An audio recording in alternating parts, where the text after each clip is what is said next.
Hey everyone, it's another episode, a very, very long overdue episode of the world's okayest mountain bike podcast.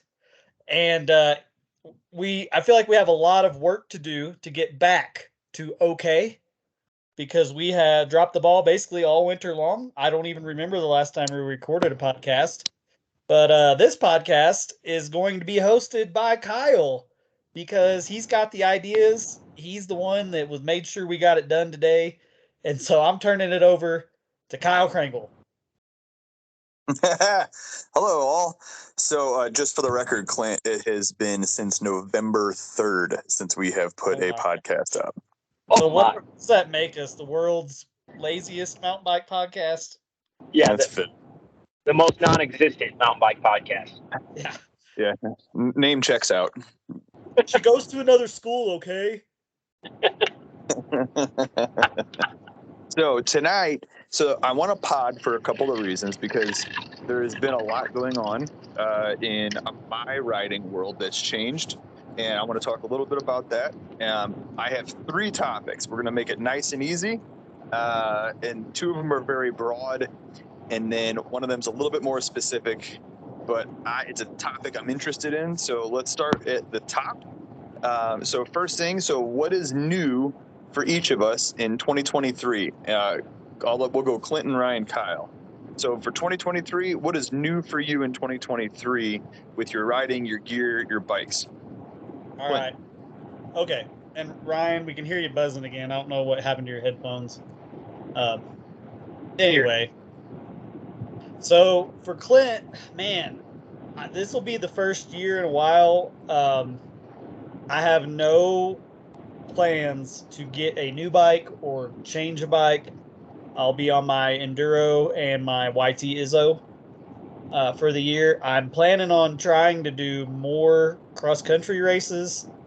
And if the Zombie Wood Enduro that is supposed to be happening, today's March 2nd, supposed to be happening this weekend. If it gets postponed because of rain, I might make the entire Missouri Enduro series. I think would be a good goal. Don't know if I'll be able to get them all in, but I want to race more enduro, and I really want to do the big mountain enduro down in Arkansas. Kind of just a matter of I don't know. I'm kind of using right now. I'm on a vacation. I'm skiing in Colorado. Brian, your trucks, you're getting louder and louder. Can you just hit mute? Not talking. Yep. I don't know. So Clint, you're kind of mowing my lawn a little bit on topic number 2. My bad. So what's new for you for bikes riding for 2023? Talk about your kids too. I want what's new with your kids my on kids, riding. I've got one. They're about to turn 4. Little girls can go and pedal by herself.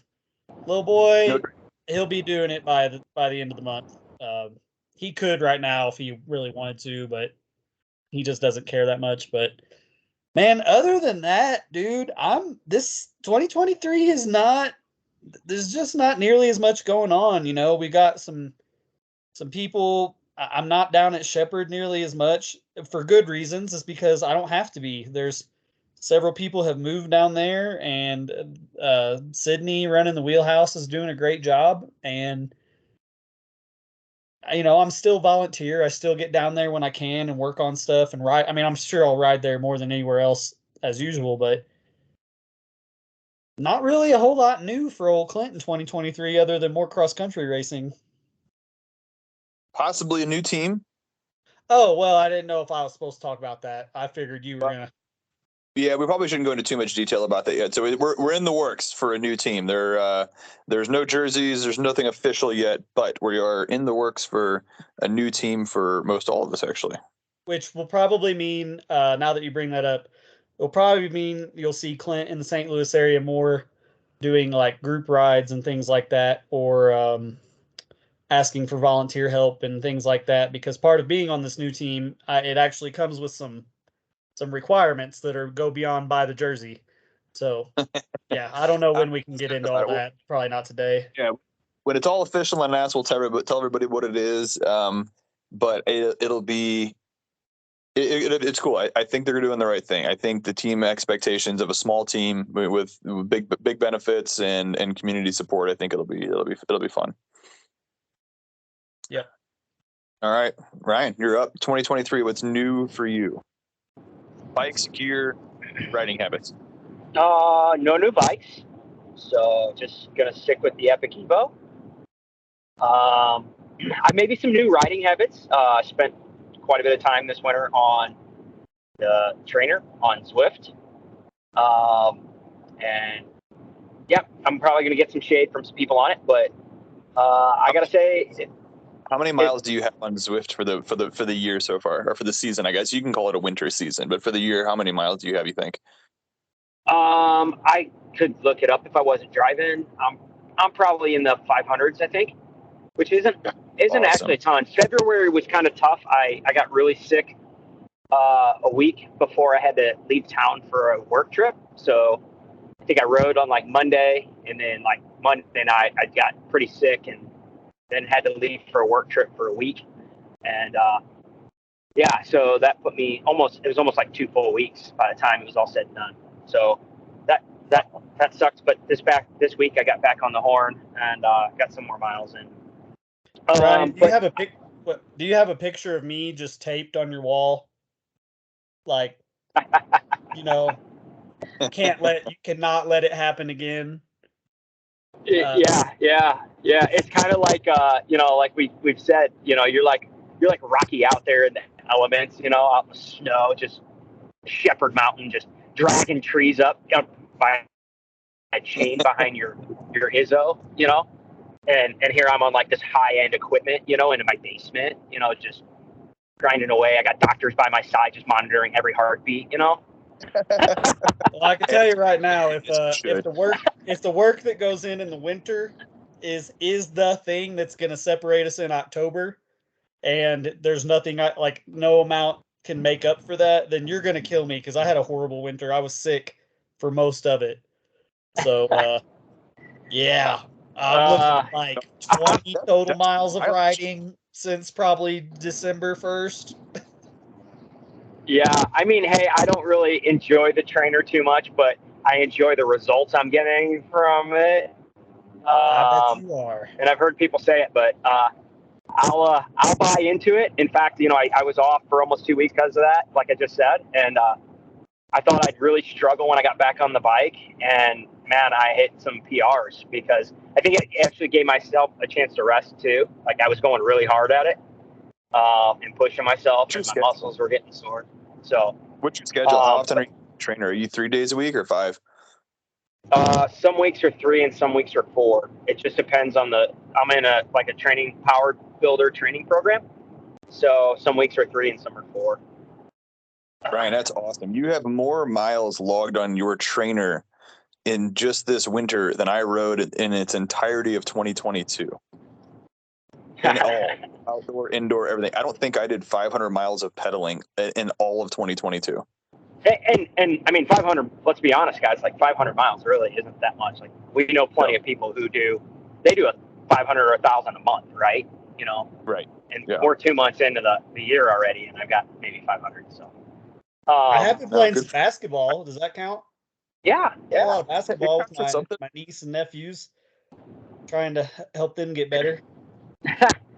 The other new thing, last weekend I had a weekend alone with my little man.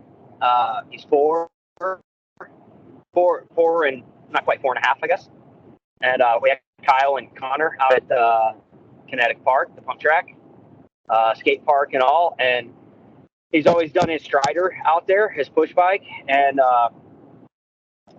we got him on the pedal bike. He's been riding the pedal bike around the neighborhood for a year or so, at least. But we got him out to the pump track, and Kyle will attest to this. I mean, the kid was giggling and laughing and smiling outside his helmet. He was smiling so big. He had so much fun. And as flying out there too. Man. Yeah, he's ripping it up. Like, and as a dad, like Kyle can attest to this, and Clint, you're not too far behind. Like, probably one of my most proud moments. Like, I'm not gonna lie, I was teary-eyed Saturday night after I put him to bed, just thinking like how much fun I had, and I always dreamed of a day like that with my kid. Like it was just, it's my passion, and he enjoyed my passion probably more than I ever imagined he would. So it was awesome. It was really fun. So, and he's already begging to go back this weekend. So for me, like that's the new thing, and I'm going to focus on myself and my XC racing this year, but really my bigger focus is going to be on him and just helping him enjoy riding and develop his skills a little bit, make sure he's learning some of the right things and doesn't end up crashing his brains out like his dad all the time. So no doubt about that. Good night. Well, that'd be a night.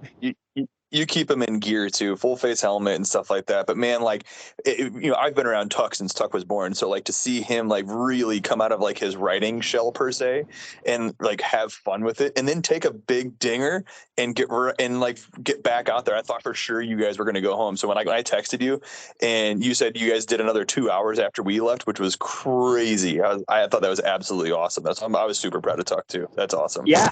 You saw them. He took a digger, him and a kid got together, and they just weren't paying attention to where they're going. It happens. And he went down and it more scared him, of course. He cried for a minute or so. And then we went and sat at the picnic table. And I thought for sure he was going to be like, I'm ready to go. And all of a sudden he's putting his helmet back on. I'm like, what? And yeah, man, I mean, like we stayed another couple hours after you left. So we were there 3 hours. And kid's never slept so good in his life as he did that night. It was cool. Yeah, that's all I got as far as what's new. My older kids, my stepkids, they've been kicking in their sports, just kicking butt, and so yeah, I've been busy with that too. Awesome. What's new with Kyle? Yeah, I know what's new. So I guess I'll start with gear first. So I think since the last time I did this podcast, I've gotten 2 new bikes. And that's wow, that's just awful, really. But so since the last podcast, where I pretty much got bullied into committing to the BT Epic this year. Yeah, you did. I did, and that's the way I've described this to everybody, is that I got bullied into doing the BT Epic, which is exactly what happened. Thanks, friends. Coming. You bet. I hope you've been. I mean, look, Kyle, it's been like 4 months since the Epic. What have you done?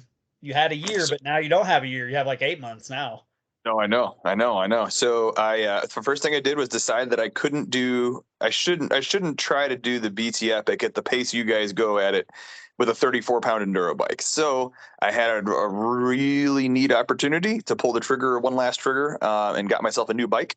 So I got myself a 2023 Trek Top Fuel, essentially 9.9, and it's 25 pounds with bottle cage and pedals. So I've got 700 gram tires on it and 1300 gram wheels on it. And it's a good solid little, elite level build. And I hate how good it is pedaling. I wish that it wasn't as good as it was. So I do notice that obviously a big enduro bike does descend better, more confidently anyways, but man, I wish little lightweight whippet bikes didn't pedal as good as they do, because I would be so much less frustrated with riding the big bike. But man, the way Klint kept describing it was like just the bike likes pedaling. He's like, you'll be fine. Your bike likes pedaling. And so then I went out and took it out to my local trail and set PRs on every climb I've ever ridden for the past 10 years, and had my fastest laps I've ever had in my life on that bike. And I ran it hard, but I was averaging 10.5 miles an hour for 800 foot of climbing and 10.5 miles of riding, and I felt really good. So that was first thing that was new, first bike that was new. And then the next new bike I got was just my typical little bike in my bike color shuffle that I do every year. I got a gig at a new shop. So I'm working for Granada Cyclery in St. Peters, which is awesome.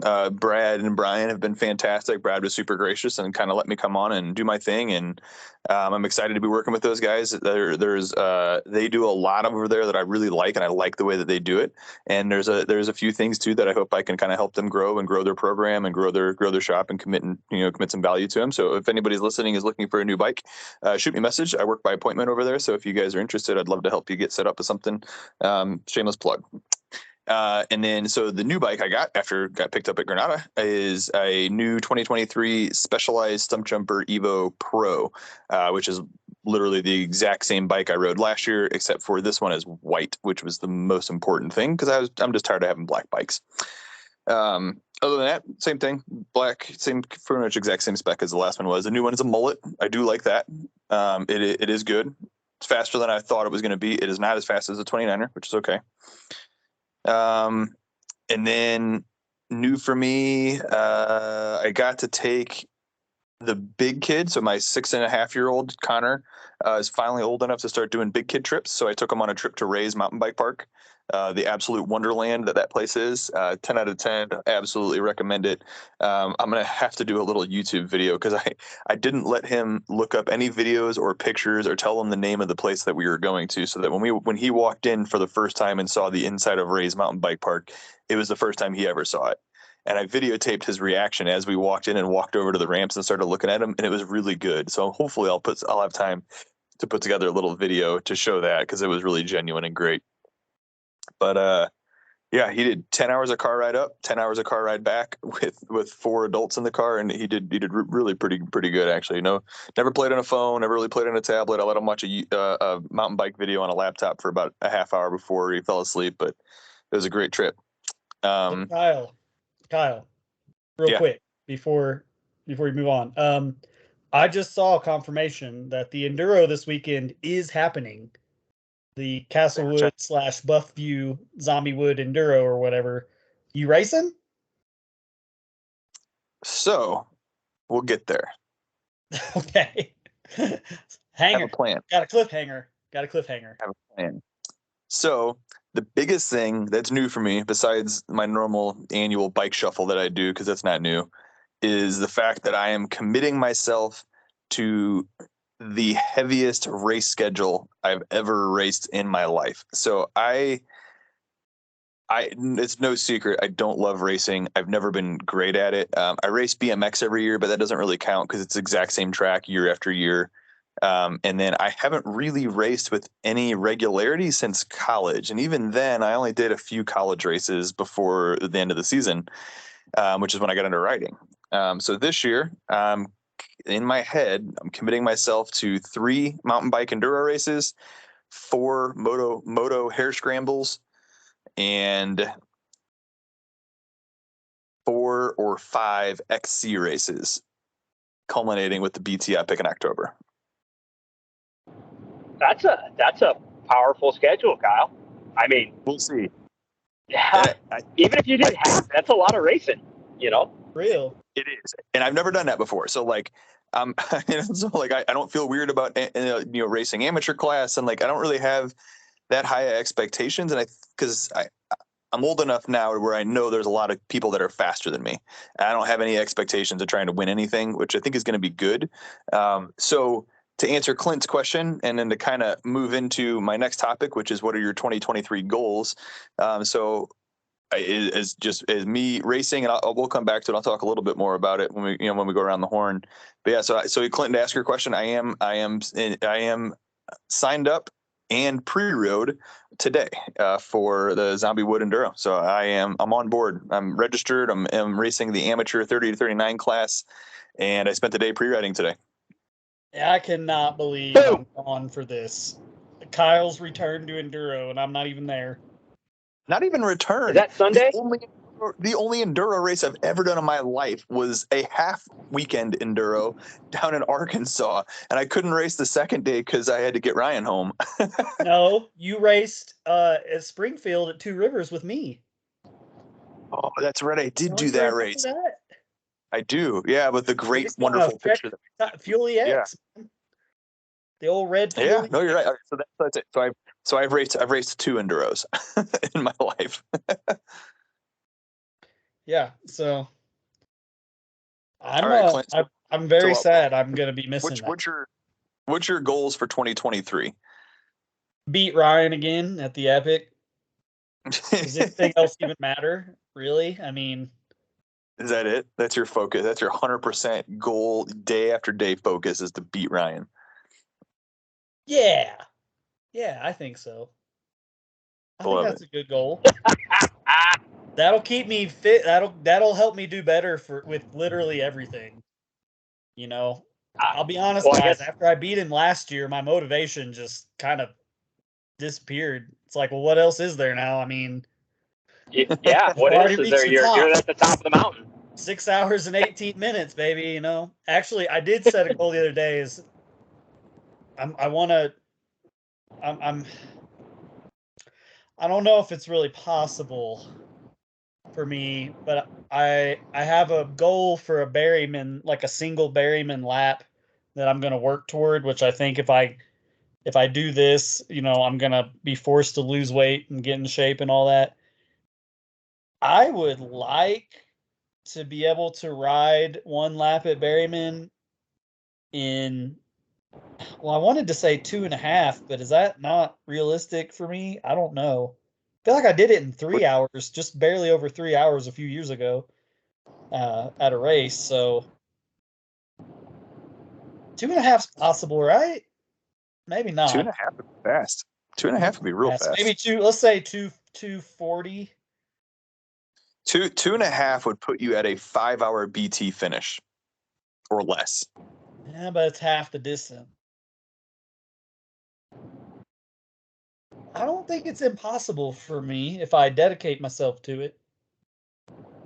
Let's start with Nothing's 240. See if impossible. we can get there. If we can get to 240, that'll probably be pretty good.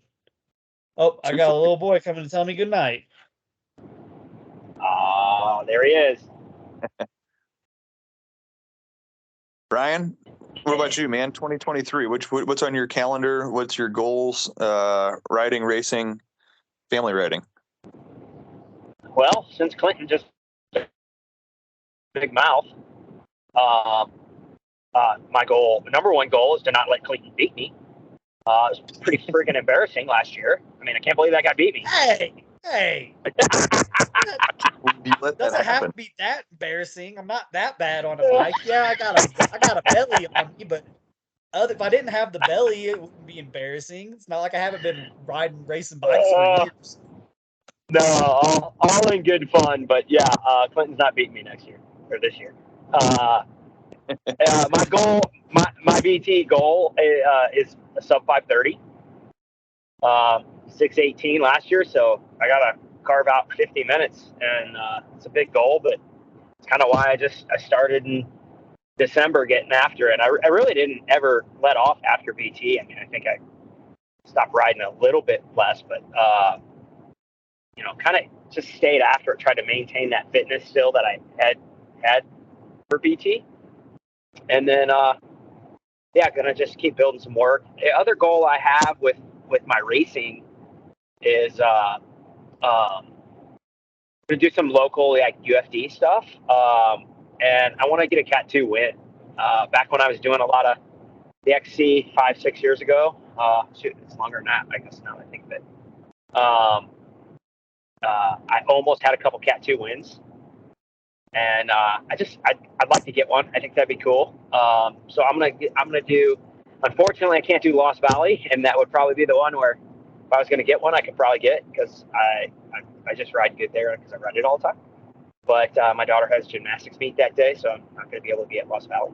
But I'm going to do, the luau. I know that's not a UFD, but it's local, so same format and all that stuff. But I'm going to race Greensfelder, and I'm going to do obviously ICC, and I'll do Lead Belt, and maybe find another one or two in there. So just going to focus when I have the opportunity to hit some XC local stuff. Try and get a Cat 2 win.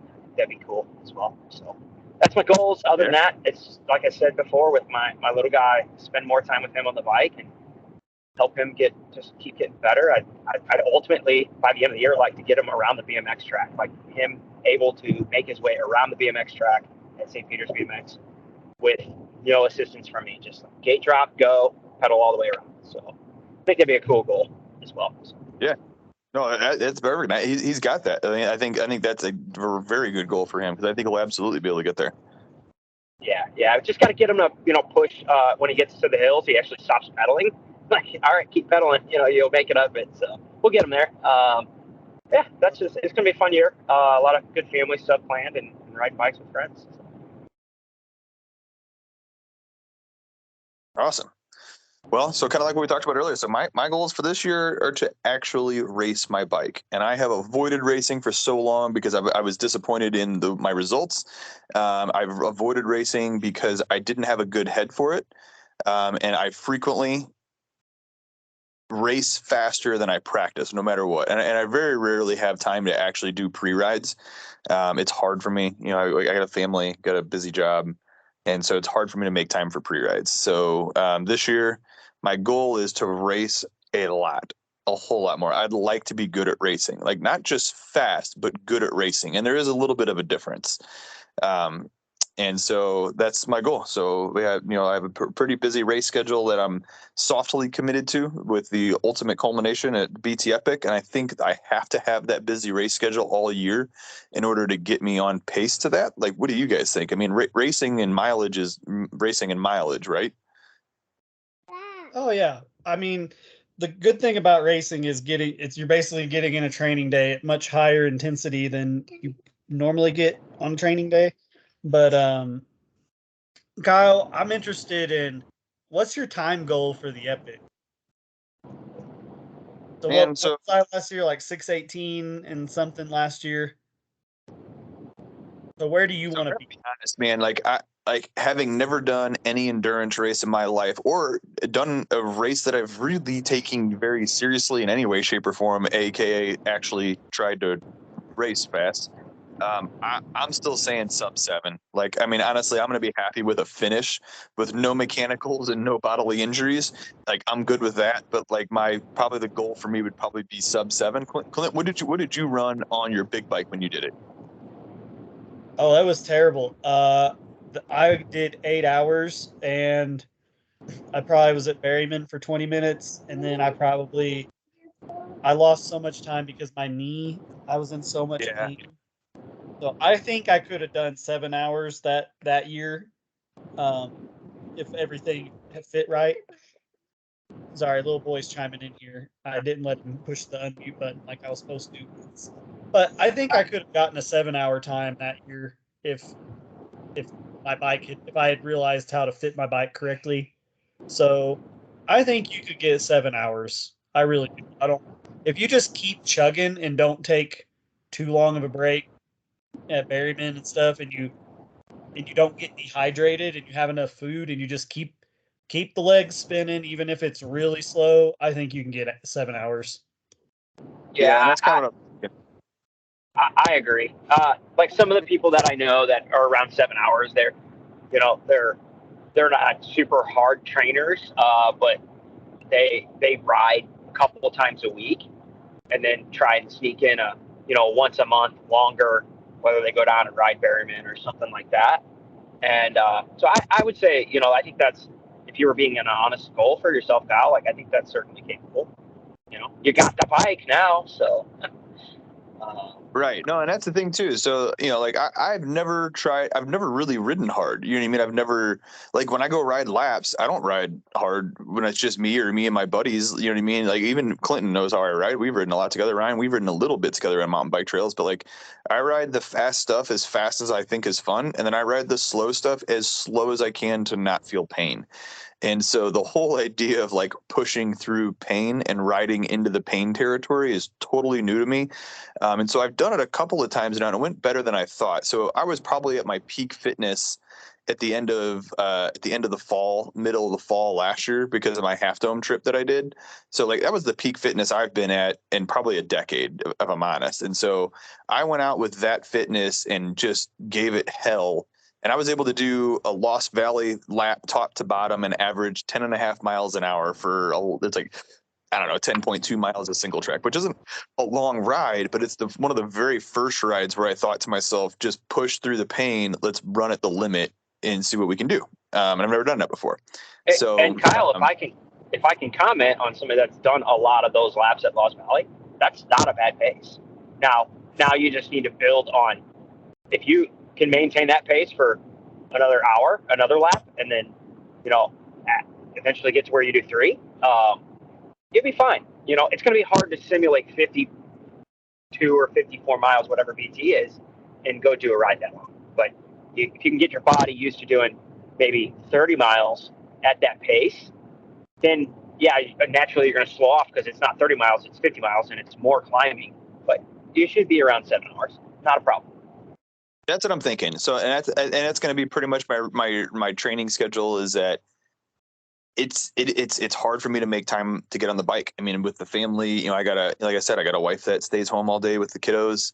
I got 2 young kids. I mean, you guys know what that's like. And then, you know, it's to be a supportive husband to your wife. You got to be there and support her and give her time to get free. And you can't be too selfish with your time. And so that's going to be the hardest thing for me, is trying to draw that balance and make sure, you know, that my wife isn't feeling overwhelmed with her duties at home and then still making time for myself to ride. And I hate to say it, that may end up being 5 a.m. rides for me. And I'm not going to want to do that. And I've never been a morning person for anything. But if I start getting into April, you know, end of March, April, June, and I'm not getting the mileage that I need, I mean, I'm going to have to start setting the alarm and just go crank out a 20-mile ride every other day or whatever, you know, out at Lost Valley. So that'll be my goal, is just trying to start doing, you know, two to three, you know, rides a week, and then eventually move those to 2 to 3 20-mile rides a week, and then just kind of stack the miles on. So that's I'll be there with you at 5 a.m., Kyle. So I will. Man. Kyle, you better learn how to ride with leg cramp, though. I'll say that right now. You better learn how to pedal with what you need to do when the cramps are coming and you're only 25, 30 miles in. You got another 20-something to go. Man, so that's the thing, is I'm interested to see that.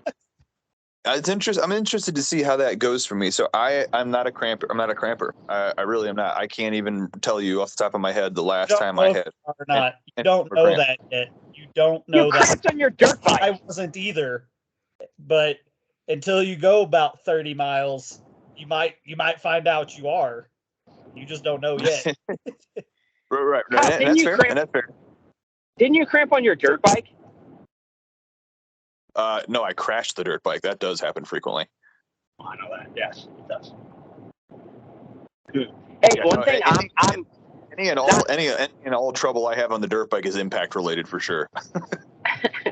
Hey, one thing I'm not a goal, but something I'm kind of, after I had such a good time at VTF, even though I lost to Clinton, still can't believe that. Oh my gosh.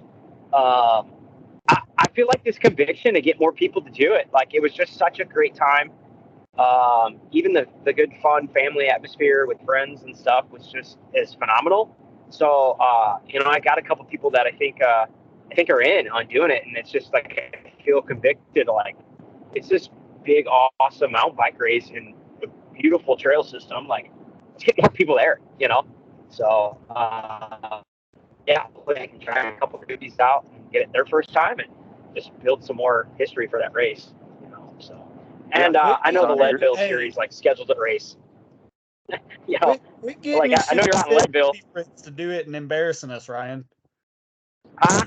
Go get some good old boy that's just up for punishing himself, but it's not gonna go smoke us like your friend Carl did. Well, no, the sad part is my dad's in. My dad's committed, and the old boy's just retired, and he just mountain bike and crushed us at 65 years old. So. Yeah, I'm not ready to get beat by a 65-year-old man who does not ride mountain bikes.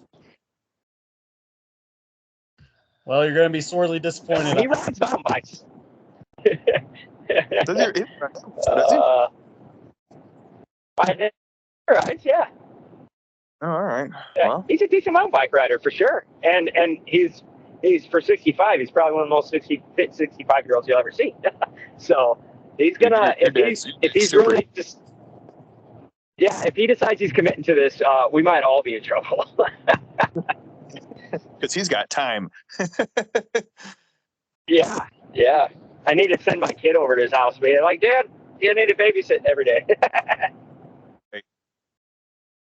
He babysat my kid the other day. Huh.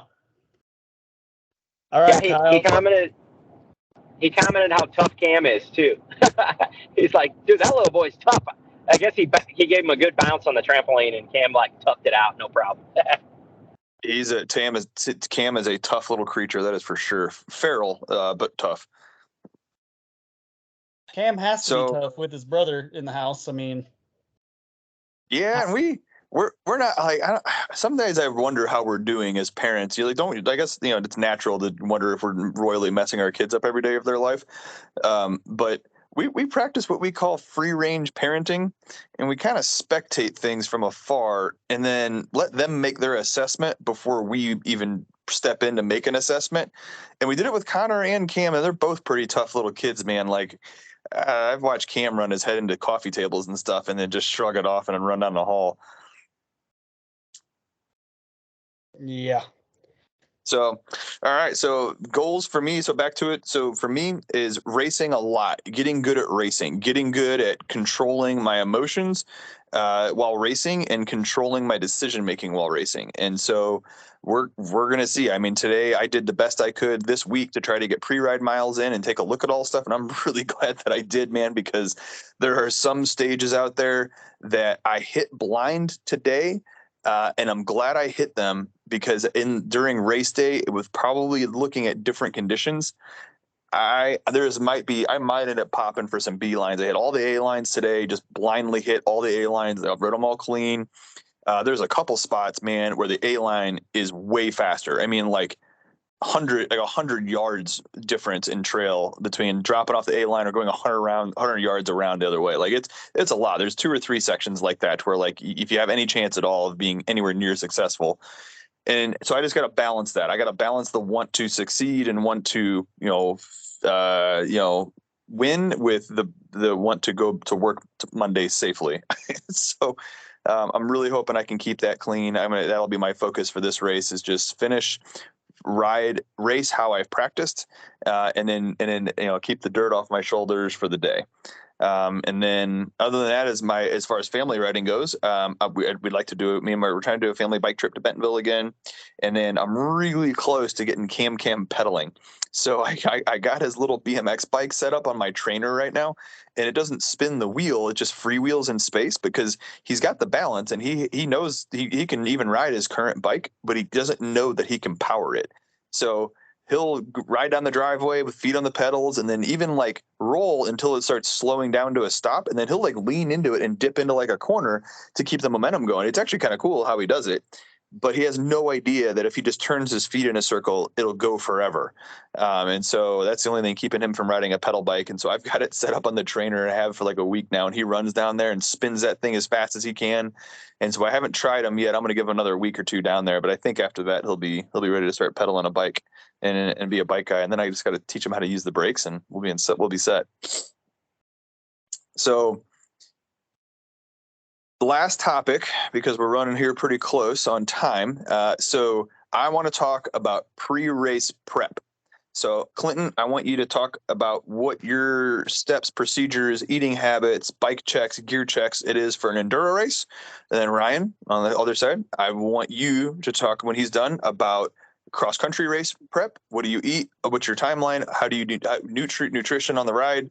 Stuff like that. And then at the end, we'll talk about how those are different. And so to get an idea of what it takes to prep for an enduro race, like, 3 days before the race, what do you go through? What do you bring to the race?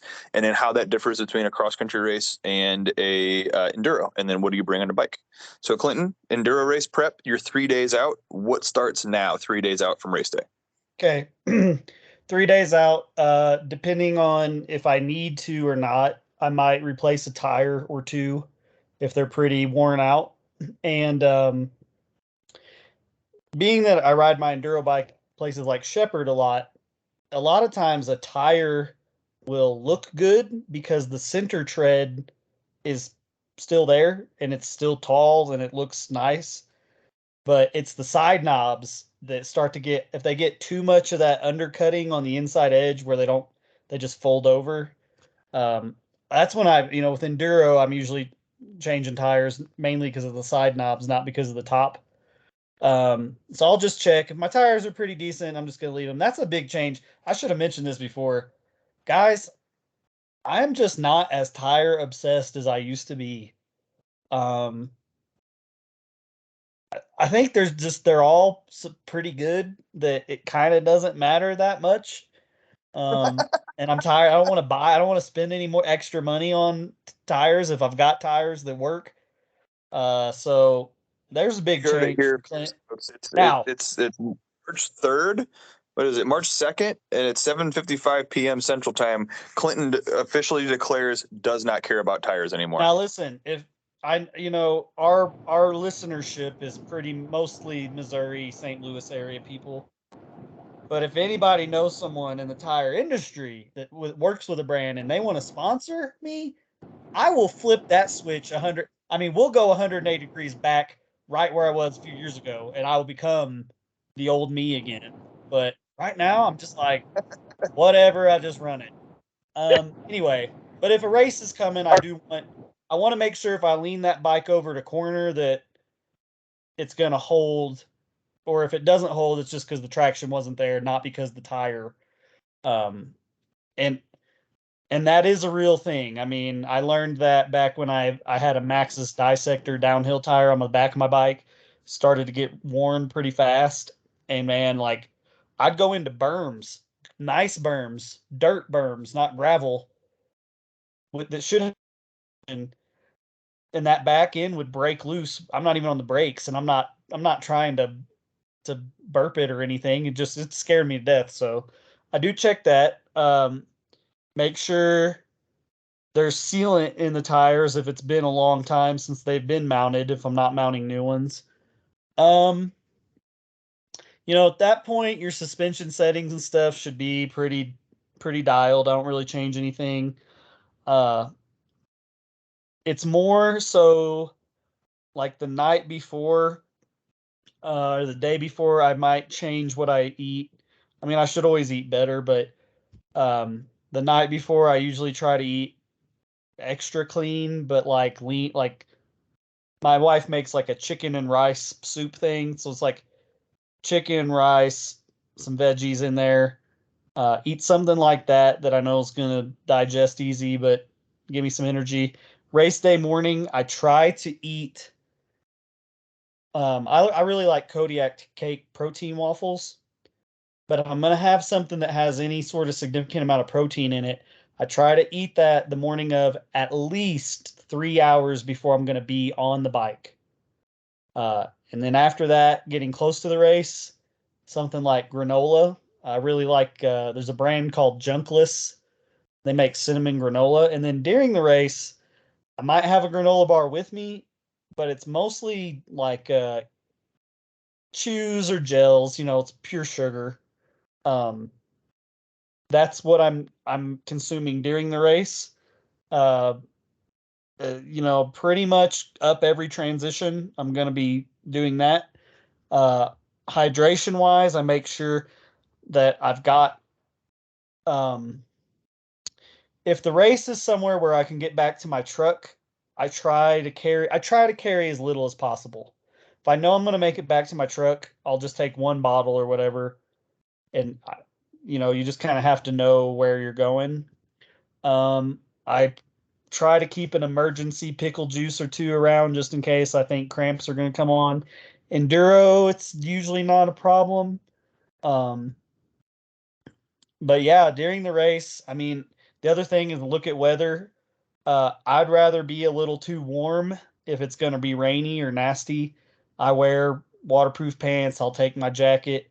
I'd rather be a little too warm in transition and being a little sweaty than get cold because I've learned about me like cold muscles, cramps. Like I'm just someone that if the weather's not going to be nice, I plan to try to be as dry and warm as I can be. Um, and I think that's something that might be coming up for some people here this coming weekend. So I'm gonna try to get this published tonight. Um, and then yeah, man, I'll say this: when you're training, especially enduro, you've got a pre-ride day. Personally, I think it's a really big deal to after pre-ride, as soon as you're done, try to get in like a muscle milk or some high protein, not too much fat, like low fat, high protein drink or meal. Um, because getting that in quickly in a form that is easily digestible for your body can really affect how you feel the next day. So that'd be the other kind of tip I have. You know, if you're racing enduro, you go pre-ride. As soon as that pre-ride's over, man, start eating. Uh, at that point in time, you don't want much fat. I've learned, you know, fat when you're training and during weeks fine, but just protein and carbs and vitamins and rehydration is kind of the main thing. So I am not a healthy. I'm not. I mean, I could be worse, but I'm not a super healthy, clean eater. I really need to get on top of that because it's really the main thing that I think holds me back is just I'm packing around a 20 pounds I shouldn't be packing around, basically.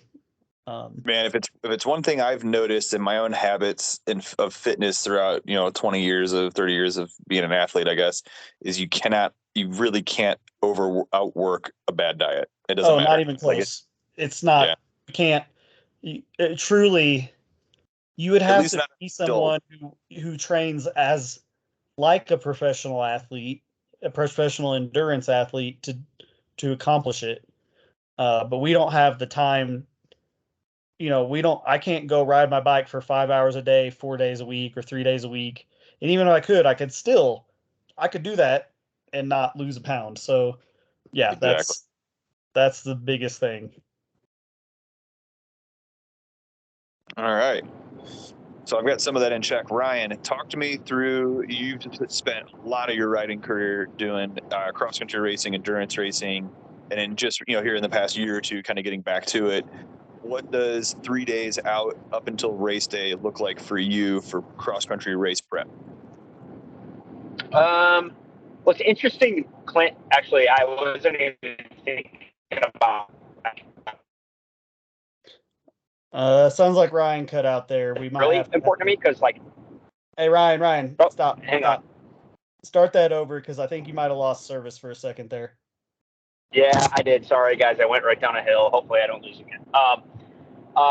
Clinton actually led off with, bike prep, and I wasn't even thinking about that when you asked the question, Kyle. But it's absolutely something that's like number one priority to me because the last thing you want to do is you wake up if the race is Saturday morning. You wake up Saturday morning and you have an issue. And I actually had that scare at BT Epic, and it was weird because I actually prepped my bike 3 days before. And then I went and pre-rode, and the bike was great. And then for some reason, when I woke up in the morning, I don't know if it's because the metals got cold or what, but I had actually replaced the chain or replaced a cassette, but not a chain because the cassette that was on it wasn't that old. It was only a couple 100 miles. But that morning, I don't know if the metals were cold, so they shrunk or whatever. And I was having major issues, and luckily there was a tent there, and they happened to have a chain, and they put a new chain on, and things great. But that panic, that was not good. And I don't ever like to have that, so I always try and prep my bike 3 days before. So lesson learned there: don't make a big change to your drivetrain like that without doing everything complete. And I knew that. I've mechanicked enough bikes to know I shouldn't have done that, but. So I like to prep my bike about 3 days ahead. That way, if I see anything wrong, I can get time to get to a shop, get parts I might need or anything like that. But it's just more of an inspection, making sure all the bolts are tight, make sure my pressures are set where I need them in my fork and shock. Make sure tire pressure's got sealant. All that sort of stuff like Clint mentioned, I think it's just important, and it gives you more peace of mind. That's one thing I don't have to worry about is the bike. So I like to do that 3 days in advance. Maybe earlier if it plays out. But I am a prep as far as riding. There's some people for a big race like that, they rest for a whole week prior. I probably need to ride up until 3 days prior and then rest. I think it's just better for me. So then I prep the bike, and then I double down on water. To be honest with you, that's probably my biggest thing. I'm like all of us, I'm not the greatest eater. I don't eat terrible, but I definitely need to eat better. But I start doubling down on water. I probably consume at least 1.5 gallons to 2 gallons a day the week before a race. the only thing it does is it kind of sucks because I don't actually sleep good because I kind of get up and pee so much. But but it does help. I cramp terribly, so it's just like any hydration is good for me. But as far as eating, like I just really go to pastas and chicken, like better things to fuel me. I'm not a sugar guy. Maybe I need to try it more. I've actually talked to like my buddy Carl. We need some more sugars. I need some more carbohydrates in my not necessarily my diet before the race, but during the race.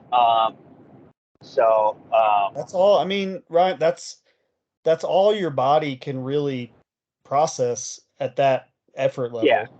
Yeah. And when you're training, it's not as big of a deal because you're trying to lean out or whatever. But yeah, race day. I have a question about your water consumption and your cramps. So when you're drinking all that water, is it just water, like just drinking water? It's not an electrolyte mix? No, I do add my tailwinds to it. Okay. Drink that. Yeah. Never mind then. Everything I was going to say is pointless. No, I know where you're going with that, and that might be something to bring up for people that like are actually flushing their system too much of the electrolytes, right? If they're just drinking straight water. I do probably about half of it. I just do 12-ounce bottles and I just start chugging them all day, and about every other one I do just plain water. So I don't. Not everyone is tailwinds with electrolytes in it and stuff like that, but definitely try and kind of make that transition and get the body extra hydrated before. Consume a lot of rice and noodles and chicken and stuff like that. I'm not eating heavy red meats or anything like that. Just kind of try to keep it pretty plain. Race morning, I like to do like waffles or oatmeal or something like that. Just something, a lot of carbs, but yeah, several hours before. I usually like BT Epic. I was up at 5:30, I think. Started eating right away. Just getting at it. That's kind of my plan on my prep. I'm gonna focus on a little bit healthier eating just throughout the year this year. Me and my wife have been doing a good job. She's a great cook and just doing that stuff and focusing on eating a little healthier for us. So it'd be fun. It'd be interesting to see how it all works out.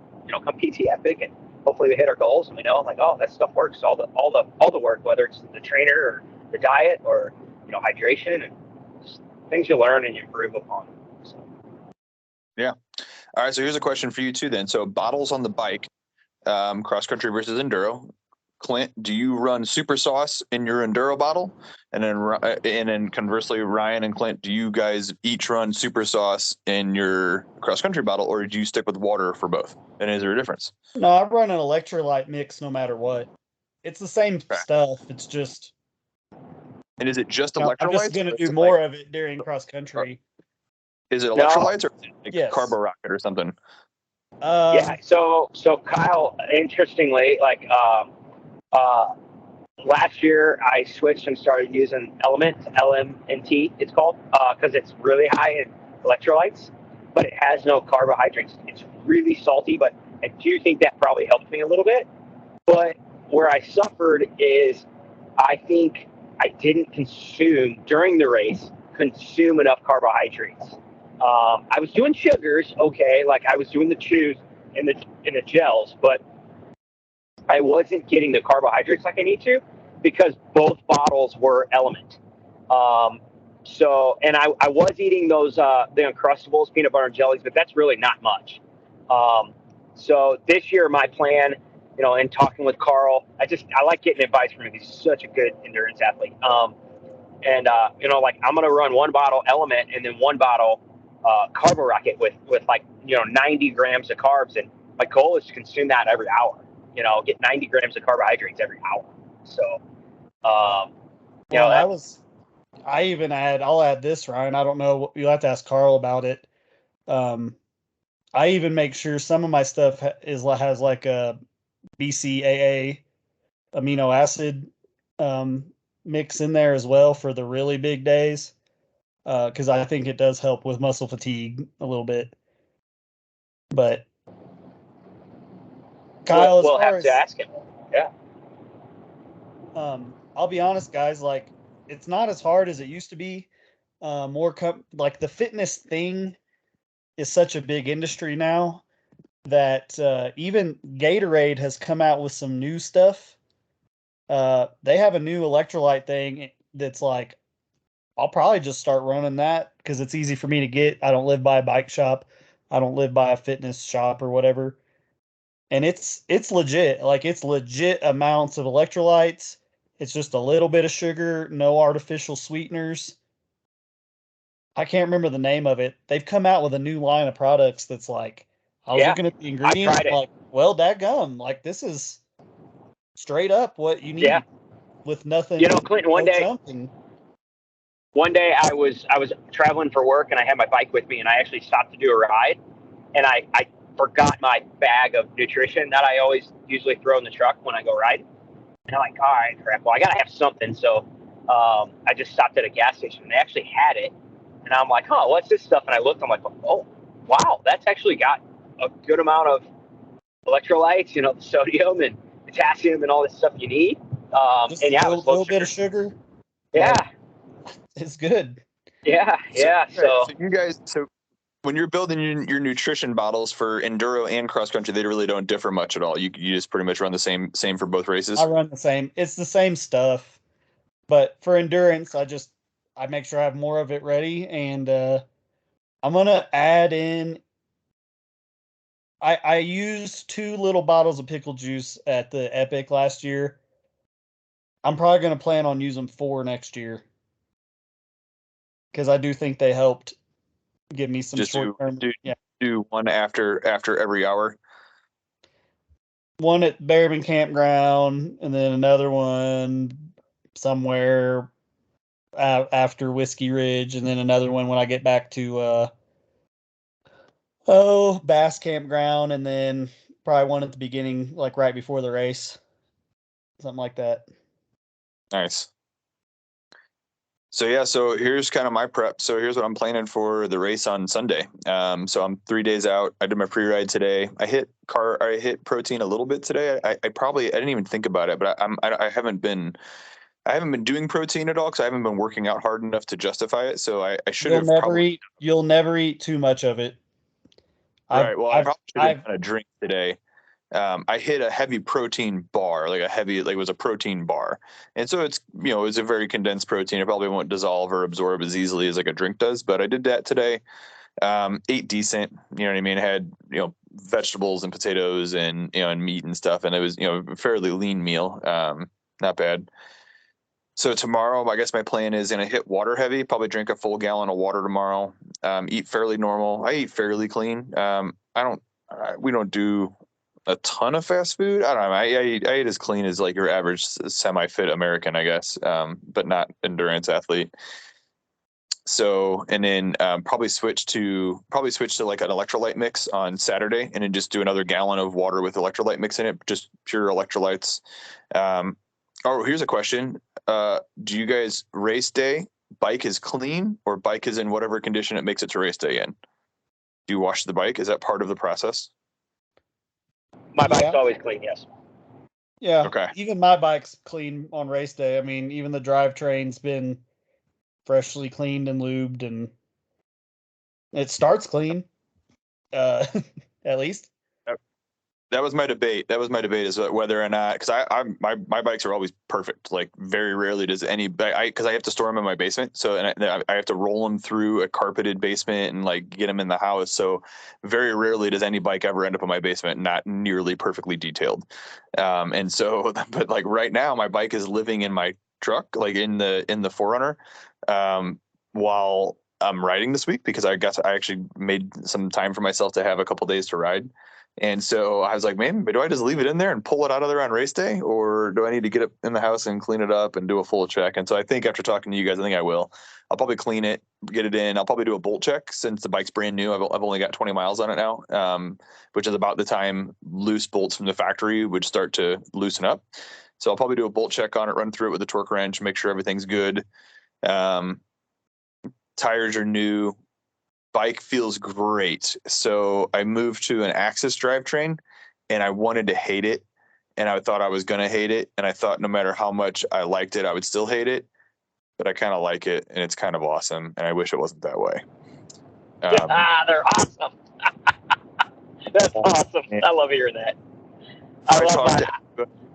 And I was like, the biggest thing for me is that because I do the bike shuffle every year, I didn't want to have to explain to somebody a year from now why I'm selling a pro level bike without an Axis drivetrain that came with an Axis drivetrain. Because literally I was going to sell it and just buy an X01 mechanical group. But I didn't. I stuck with it. I said, well, I need to get one ride. I can still trade it out if I want to, but it's good. I'm going to keep it. And therefore there's a chance I might end up putting it on my top fuel as well. We'll see how the year goes. But yeah, so I'm going to get it in. I'll do that. I'll probably swap batteries in it just to make sure. And then I guess my morning plans are, so my typical race day breakfast, this is going to sound so funny, is peanut butter crackers, like homemade, just Ritz crackers with slab some peanut butter on it, make yourself a sandwich, like a dozen of those and a banana and like 30 to 40 ounces of water. Like that's, but anytime I'm doing anything where I got to be ready for that, because I did race some moto last year and even car racing and stuff like that. Like that's it. I know my body handles all of that well. And I'll probably throw a Red Bull in there just because I wish I wasn't, but I drink caffeine every day now. And I never used to. I was 35 or 34 but before I started drinking caffeine regularly. And so now I drink caffeine every day. And so I have to have something in the morning, otherwise I get a headache. So I'll probably throw a Red Bull in there. I'll probably avoid coffee because I don't want to poop on the stage. So I'll probably do a Red Bull, a banana, and a bunch of peanut butter crackers. And then just kind of manage, I'll probably try to hit, I probably will end up doing super sauce in the bottle. I forget what I've got. I think I've got Carbo Rocket or something, or Element or something like that. I don't know what it is, but I'll probably do super sauce in the bottle. And then I think I can get the first 3 stages done on one bottle for sure. And then just refill the car because we get to drive to the next set of stages. And then I'll probably grab a new bottle then. And I guess I'll just stick with the Carbo Rocket in both of them and all the bottles, and then hit water while I'm driving to the next stage. And then I don't know if I'm going to try to eat much in between stages. I don't know if I'm going to try to pack a sandwich. Not a sandwich. Not a sandwich. Like, you need to eat something.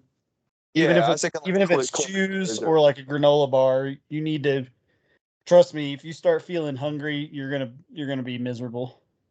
No, yeah, I'll be fine. And so if I hit breakfast good and I get a bunch of water in me, I won't really be hungry. Like I usually can drink. It sounds terrible. I can drink away hunger pretty well with water, and I regularly do. But I think what I'll probably plan for is a Cliff Bar, and then not goos, like gel, like goo shot blocks.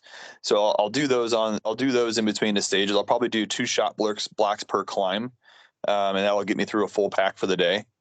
Or 2 full packs for the day, which will be good. And then I don't know, maybe candy, peanut. That's fine, because once you're about an hour of decent effort into the day, the glycogen that's readily available in your muscles is going to be gone, and at that point, especially in the stages, and to be quite honest with you, even the transitions for you and for me, especially at the beginning of a year. The transitions, just getting up the hill, can be a hard effort, even if you're not trying to make it a hard effort. And Clint, I was running 180 plus heart rate on some of these climbs, and I wasn't even riding the bike. Just pushing a 35-pound bike up these hills for some of these stages, it was exhausting. I'd get to the top of these climbs, and of course I was riding with Devin Jarrett today, riding an e-bike, which is Devin's as fit as can be and incredibly fast, and he was on an e-bike. So Devin literally, he rode. So I accidentally caught him, and we ended up doing 6 of the 7 stages together today. He literally rode 2 laps for every one. He would ride up and down, and he'd catch me while I was still climbing the first time, and then I would follow him down his second run. Well, the point being, here's my point is, when you're at those effort levels and you're out of glycogen in your muscles, your body is not going to be pulling energy from fat or protein at that point. It's just carbohydrates, and the simpler, that's what a sugar is. It's a carbohydrate, but it's in its simplest form, a monosaccharide or whatever it is. Not saccharide. Mono. Yeah, no, that's right. Is that right? Sure. Sure. Yeah, monosaccharides, polysaccharides.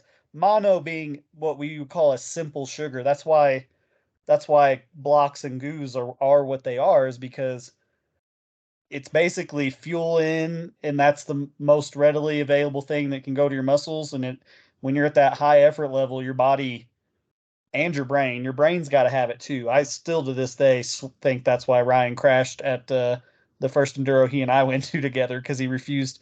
I tried to give him some candy or something, he wouldn't eat it. Anyway, but that's what your brain and body, that's all they can use. They can't use body fat. It can't use protein really. It's And so once you run out the stored up stuff that's literally it's in your muscles, you run that out in about an hour. And that's why if you haven't been fueling, even when you're like, I'm not hungry yet, you've got to start you're pre-filling the tank for when the glycogen runs out, that there's easily accessible energy for your body to keep using. Um, and that's why it's so important even in enduro to have that stuff with you. Right. So that's got to be something. And then I think I ran track forever, and so and played soccer. I was always brought up with a carb heavy meal before race day or game day, and so I guess I'm gonna hit just normal spaghetti with It doesn't have to with be major though. I mean, like I no said, your muscles, crazy, it's going to be but there, but instead of doing bratwurst on Saturday, I'll probably yeah, do spaghetti with meat. You know, yeah, that's fine. yeah, yeah, and then.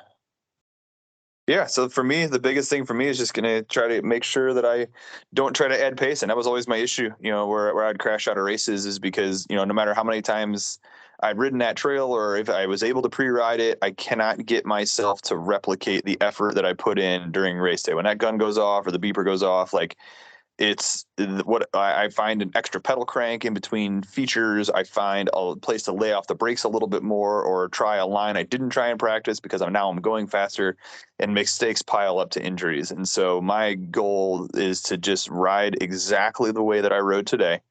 Don't try anything new. And then really take my time to evaluate the conditions of some of my line choices. So it's we're going to get a ton of rain tonight and tomorrow, and then only one day to dry out. And so I'm really hoping that it does dry out, and because some of those sections are going to be drastically different than they were today if they're wet. So that's my hope, and then just kind of stay clean. So I'm going to run full gear. I'm full face, and I'll run a chest and a back and gloves and knees and everything, and hopefully I don't need any of it. Yeah. Well, we'll do a follow up with you. I'll try to get a hold of you. Hopefully Sunday or Monday. I don't know. I'll be traveling all Monday. We'll try to do a follow up with you afterward. But I'll say, even if it's wet, don't lay up too much. You might surprise yourself with how fast you can go. I learned that at the Shepherd Enduro Jam, where we were shuttling and you could do runs however you want. And my first run, I did mine shaft, super wet, the muddiest I've ever ridden it. And I didn't feel like I did that great, but I'm at the bottom. I went down at like first or second because you could pick where you wanted to go. You didn't have to do anything in order. And all these teenage boys came down and they were talking to each other about how awesome they did and how fast they were going, and all this. And I'm like, I didn't feel like I was going that fast. Uh, so I went and did it again and went way harder and did like beat my time by like 20 seconds. Right. And keep in mind, the first run down, like I was trying to go fast, but just mentally I had to make a switch. So you'd be surprised at what these bikes can grip in the mud. So don't Yeah, no, I don't know, lay up too and much. maybe I'll find later in the season a way to add pace. But tomorrow is about or not tomorrow, but Sunday rather is going to be about riding the way that I practiced and having fun during the day. And then we'll see how it shakes out. If it looks like there's a glimmer of competitiveness in my times, maybe throughout the season I'll try to start putting on some time and seeing if I can get on the box. Okay, well, hopefully some of our listeners will be there. I'm sure they will be. Like I said, I'll try to get this published here maybe Yeah, by the morning. yeah. And hopefully, and if you're listening today and you see me on Sunday, hopefully my jersey is still very clean. All right. Well, we'll do a follow up. But boys, it's been well over an hour, so I've got to get, and I gotta go to bed soon, man. I'm All right, Hey, take care exhausted. out there. I have not been this tired in a long time. hey, enjoy the slopes tomorrow. Will do. And it was great to do this, guys. Like, we can't let it go this long. Sorry to our listeners. I have had multiple listeners unsolicited give me the business about not having episodes. We kind of deserved it. We do. No, And it makes me and feel that's what I good was like, to know there's we people have a who lot care. to talk about. I knew we had to do this tonight. I wanted to talk about pre-race stuff tonight. I had to. I was going to call Klint and ask him questions anyways, regardless if it was recorded. Yeah. All right. Well, I'll try to get it published here quick. And Kyle, good luck. I hope you do really well. And Send it. we say you're amateur 30 to 39. Amateur 30 39. That's it. Kyle, you could win. No, I cannot win. Especially if it's muddy. No. Yeah, you could. No, You don't even put that in my head. What I can do is finish clean. There you go. All right, fine. Fair enough. All right. You guys are a terrible influence on my safety. Well, you know. All right, boys. Well, that's it, everybody. Thanks for listening. And yeah, feel free to harass us if you see some person or online if we start slacking off. Surely we will not go another 3 months without doing another episode. So that's it. Catch everybody later.